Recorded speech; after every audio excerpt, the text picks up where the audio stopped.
Yang saya hormati Al Ustaz Irawan SPB, Bapak-bapak, Ibu-ibu, di masalah subuh Masjid Al-Ibrahim yang dirahmati Allah Subhanahu wa taala. Marilah kita panjatkan puji syukur kepada Allah Subhanahu wa taala, yang mana kita masih diberi nikmat sehat, nikmat Islami, nikmat kesempatan dan nikmat panjang umur sehingga kita dapat melaksanakan sholat subuh secara berjamaah di masjid yang kita cintai. Salawat dan salam kita aturkan kepada Nabi kita besar Muhammad sallallahu alaihi wasallam. Allahumma shalli ala Allahumma shalli ala sayyidina Muhammad wa ala ali sayyidina Muhammad. Bapak-bapak, ibu-ibu di mahasiswa subuh Masjid Al-Ibrahim yang dirahmati Allah, yang mana seperti biasa kita setiap minggu subuh adakan ceramah agama, yang mana ceramah agama ini akan disampaikan oleh Al-Ustaz Irawan SPB. Al-Ustaz Irawan kami persilakan. Oh, ini punya Pak ini. Ini banyak juga mic, agak susah ini.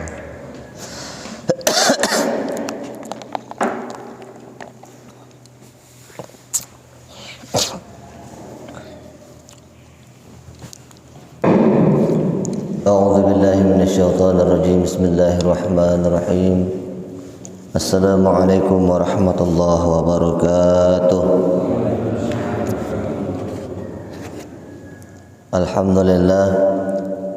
Alhamdulillahilladzi anzala as-sakinata fi qulubil mu'minin liyazdadu imanan ma'a imanihim.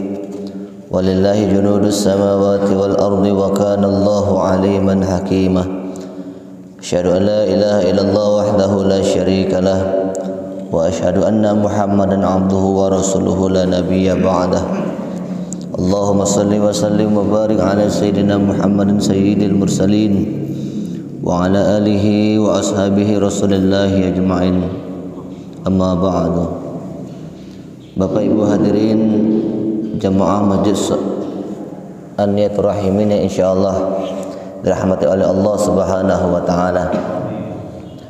Puji dan syukur tentu mari senantiasa kita ucapkan pada Allah Subhanahu wa taala sebagai bentuk keimanan kita yang alhamdulillah di kesempatan yang baik ini, di majelis yang mulia ini, kita semua dapat hadir di rumah Allah ini dalam rangka melaksanakan salah satu kewajiban kita sebagai seorang muslim, yakni melaksanakan salat subuh berjamaah, dan mudah-mudahan kita berdoa kepada Allah Subhanahu wa taala semua ibadah yang telah kita lakukan, semua ibadah yang tengah kita lakukan, dan semua ibadah yang akan kita lakukan diterima oleh Allah Subhanahu wa taala.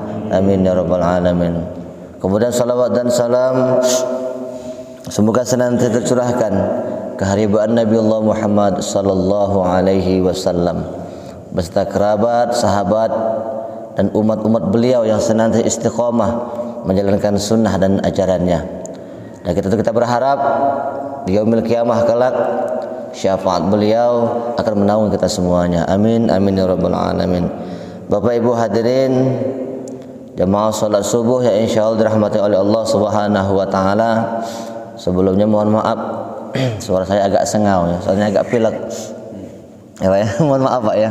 Jadi mungkin ngomong agak tidak jelas karena sudah 2 hari ini pilek ya. Bapak Ibu hadirin insyaallah dirahmati oleh Allah Subhanahu wa taala. Kita manusia awam dalam hidup berkehidupan tentu kita ingin jadi orang yang bahagia. Benar tak Pak? Kita ingin jadi orang yang bahagia. Kita ingin jadi orang yang beruntung, jauh dari masalah, ya, jauh dari problem hidup. Itu kehendak manusia. Karena memang sejatinya manusia itu kan sifatnya pengen senang, pengen kenyang, pengen menang. Itu sifat manusia. Pengen senang, pengen kenyang, pengen menang. Itu naluri manusia.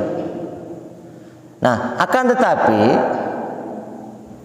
nak senang, nak menang, nak kenyang itu kan Allah yang ngatur, bukan kita. Kehendak kita model itu. Tapi Allah punya rencana lain, karena sebagian orang menganggap bentuk kasih sayang Allah Subhanahu wa taala kepada manusia itu adalah Allah beri semua kemauannya. Allah tunaikan semua hajatnya.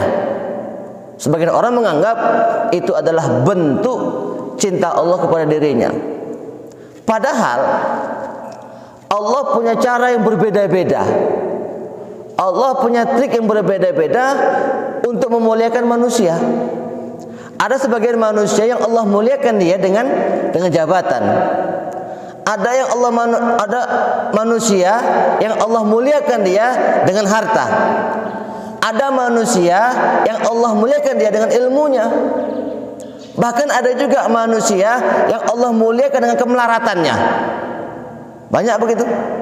Salah satu contoh, manusia yang di dunia biasa-biasa baik, melarat hidupnya, tapi terkenal di langit. Namanya Uwais Al-Qarni. Nah, itu luar biasa itu. Miskin, tidak punya apa-apa, tapi begitu dirindukan oleh masyarakat langit. Jadi artinya dalam memuliakan manusia, Allah punya caranya sendiri-sendiri. Allah punya triknya sendiri.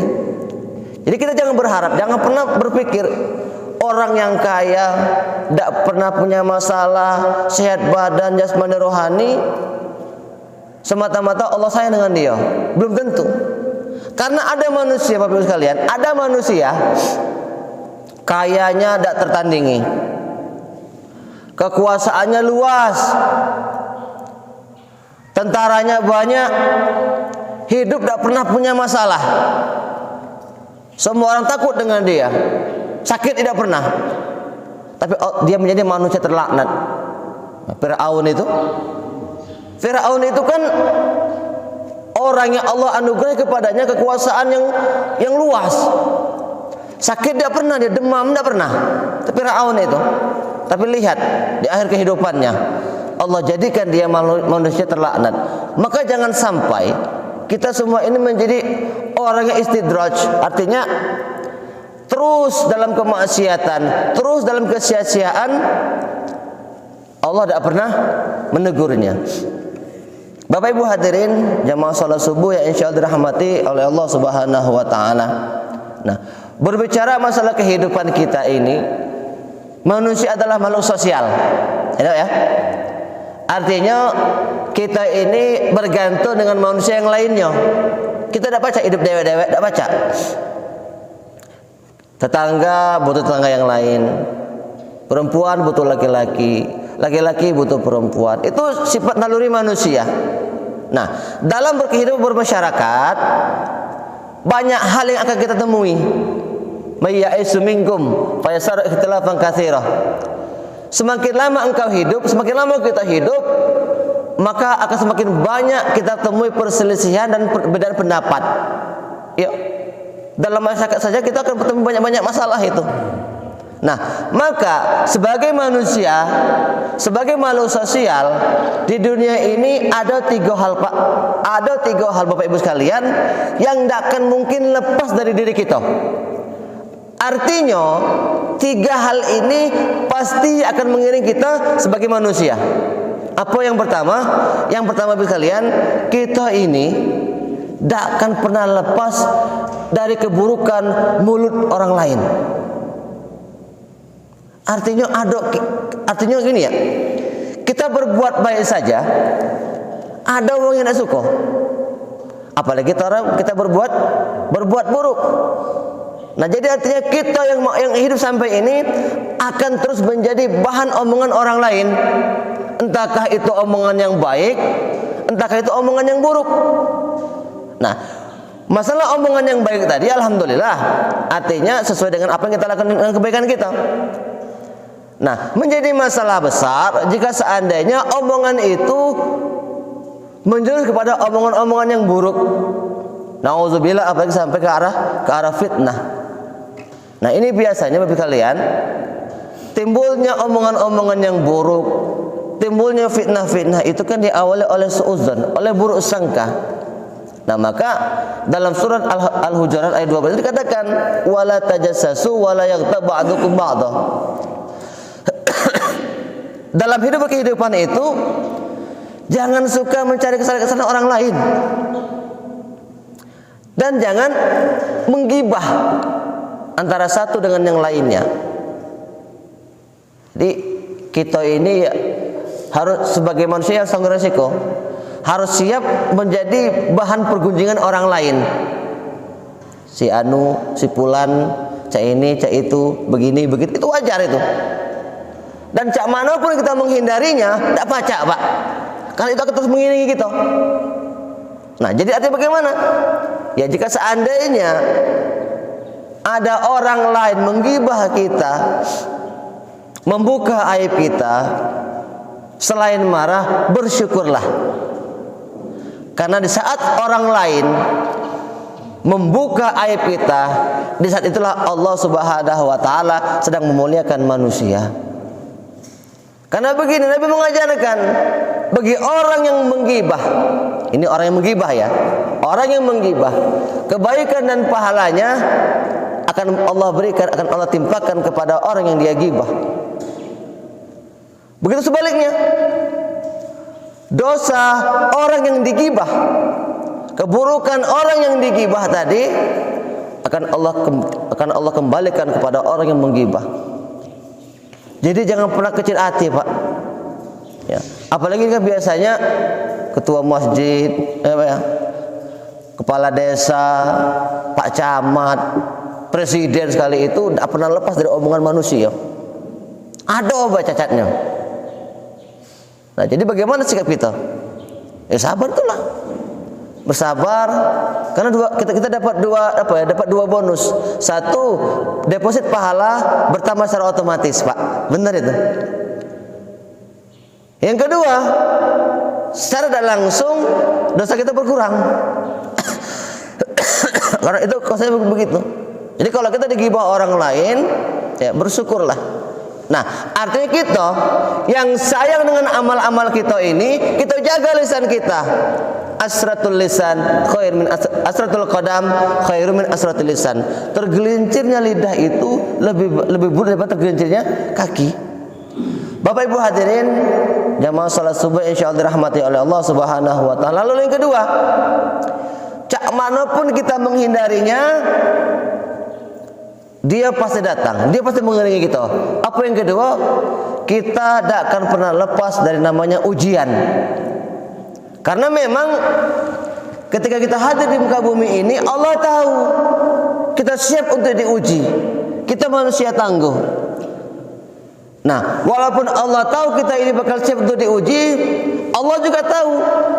Makanya dalam sebuah ayat Allah katakan, la yukallifullahu nafsan illa wus'aha. Allah tidak akan pernah menimpakan beban atau cobaan kepada suatu kaum di luar batas kemampuannya. Jadi artinya yang saat ini kita sedang diuji oleh Allah Subhanahu wa taala dengan berbagai macam ujian.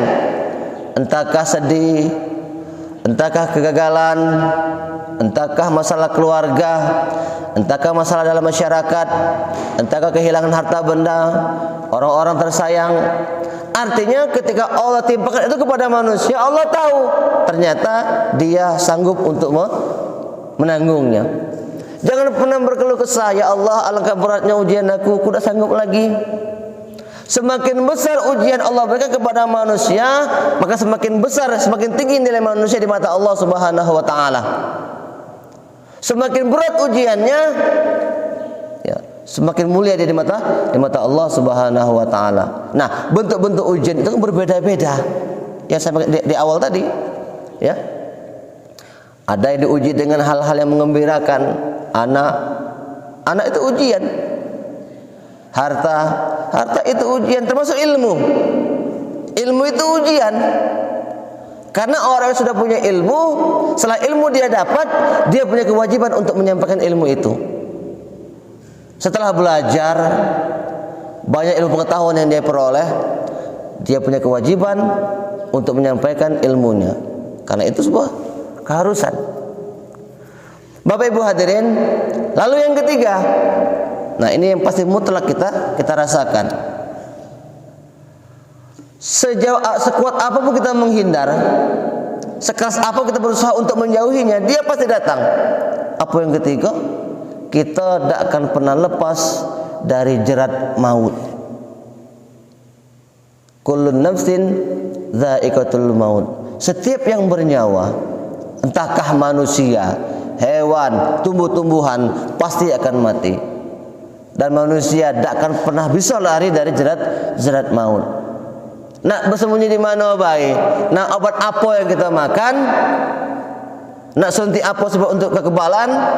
Ketika datang Israel menjemput, berangkat gitu.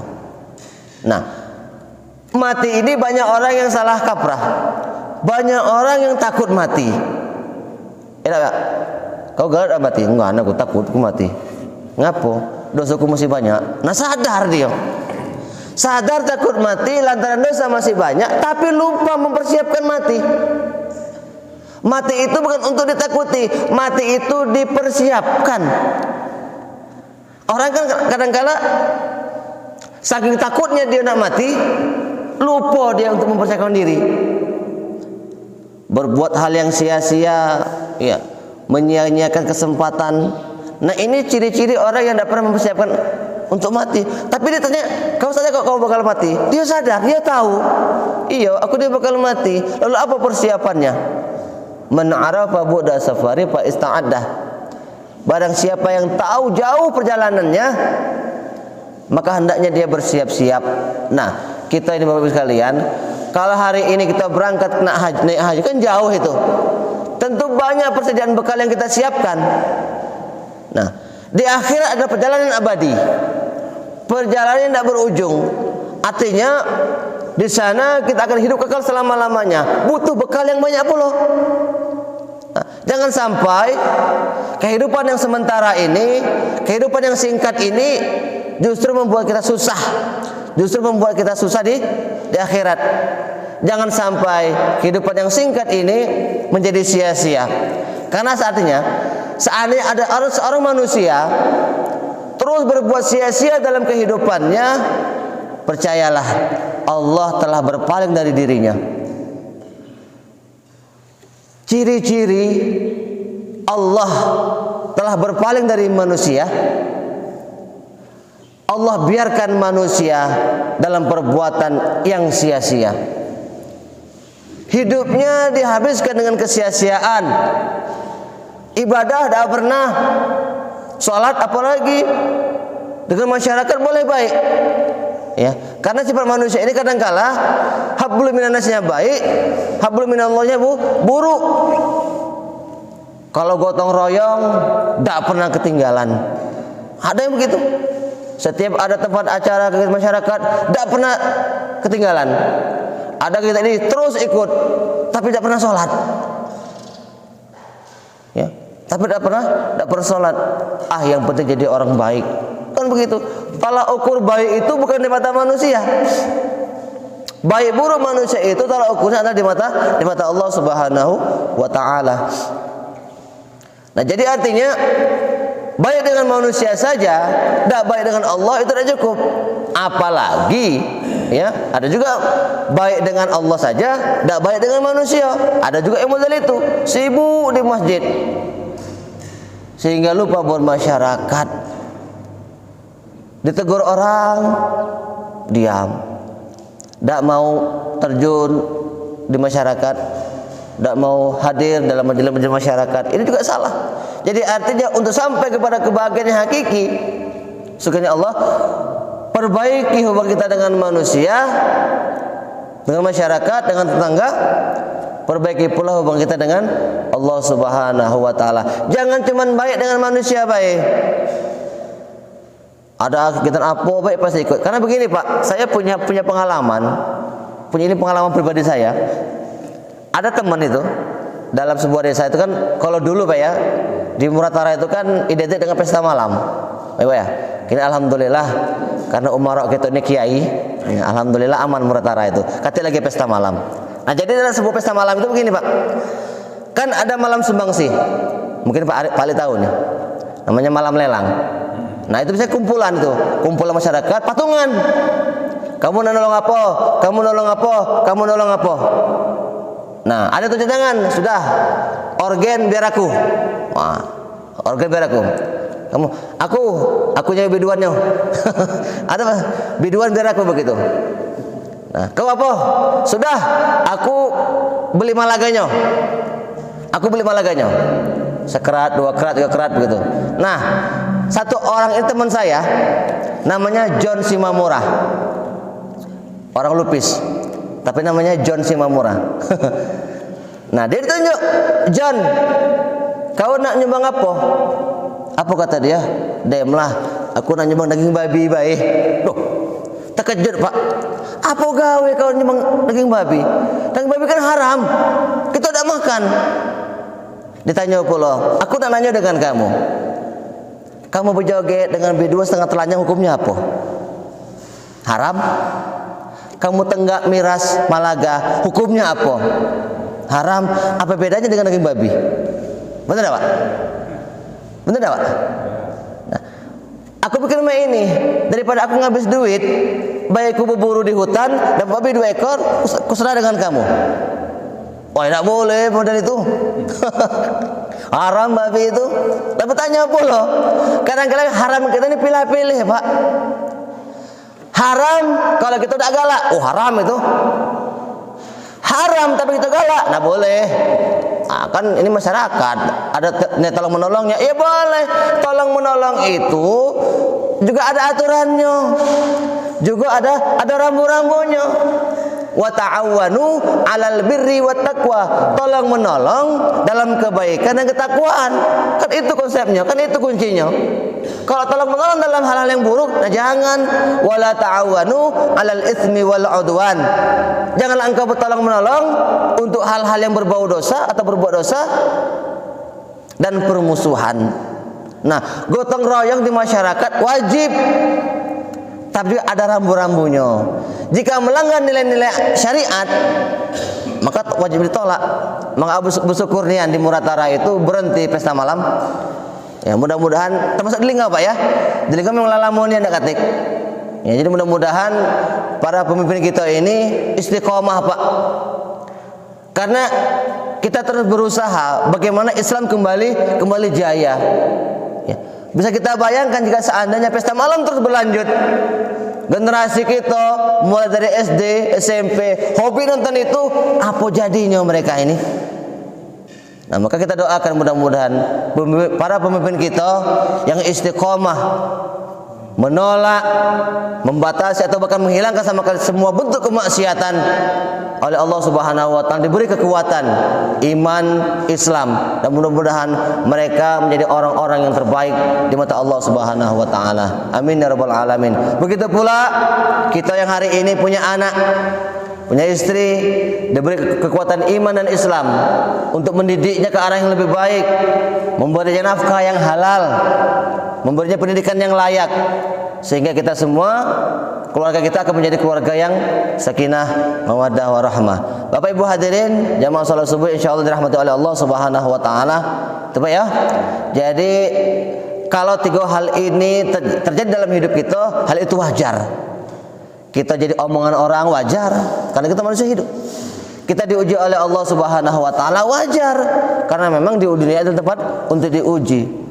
Kalau kita mati, nah itulah ketentuan Allah yang berlaku atas semua makhluk termasuklah manusia. Jadi jangan pernah bingung, jangan pernah takut, tapi persiapkan. Digibah orang bersyukurlah, diuji orang bersabarlah, bakal mati persiapkanlah. Bapak Ibu hadirin yang insyaallah dirahmati oleh Allah Subhanahu wa taala, mungkin cukup sekian yang dapat saya sampaikan, lebih kurang mohon maaf kepada Allah. Mari sama-sama kita mohon ampun. Akhirul kalam, assalamualaikum warahmatullahi wabarakatuh.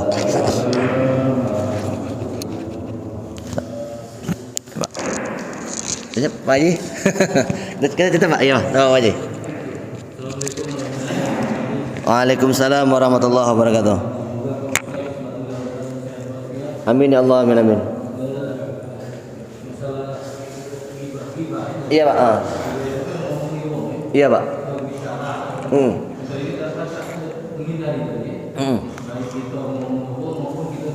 Iya. Nah ini kita tidak sadar kadang-kadang kita juga ngomongin pura-pura, main-main bercanda. Iya.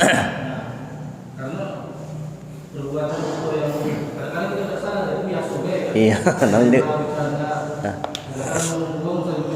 Iya Pak. Nah ini aku itu berdua kali anda dan makanya cara menghindari yang harus kita lakukan sehari-hari. Pasti kita terutama ya aku juga pernah kan nggak bercanda kan bergurau kan itu. Nah ini mana itu ininya supaya kita ini bercanda ya bercanda tapi tidak dong dia mau bergibah gitu lah itu be. Ya kata itu memang dalam bentuk gurau ya. Begini, yang namanya gibah itu artinya kita membicarakan keburukan orang lain. Kalau yang kita omong itu benar, itu namanya gibah Pak. Kalau yang tidak benar, itu namanya benar. Ya, kita ngomongin sesuatu yang tidak benar, wah itu kita namanya. Itu lebih kejam daripada membunuh. Nah, dalam sebuah majelis kadang-kadang sering gurau-gurau Pak ya, gurau-gurau main-main, tengah telah ngomong. Atau begini Pak, jika seandainya yang kita omongin walaupun untuk main-main, untuk menyakiti orang lain, maka itu berdampak Pak. Ya. Mohon maaf si Anu, walaupun dengan cara main-main kan, tapi itu menyakiti hatinya. Dia dari itu, dia dari itu dia tidak suka. Maka itu lagi. Yang susahnya kita tuh udah tahu apa dia sakit, ya aku sakit hati aku tidak. Nah ini. Pentingnya di sini menjaga lisan. Iya. Maka di sini pentingnya menjaga lisan. Artinya kita memang kita tidak pernah tahu ya kalau ukur dia sakit apa tidak gitu ya. Kau ini ya biasa baik kita dalam kurang-kurangan kan. Tapi artinya ya kita hanya harus hati-hati Pak. Hati-hati berucap itu yang paling penting.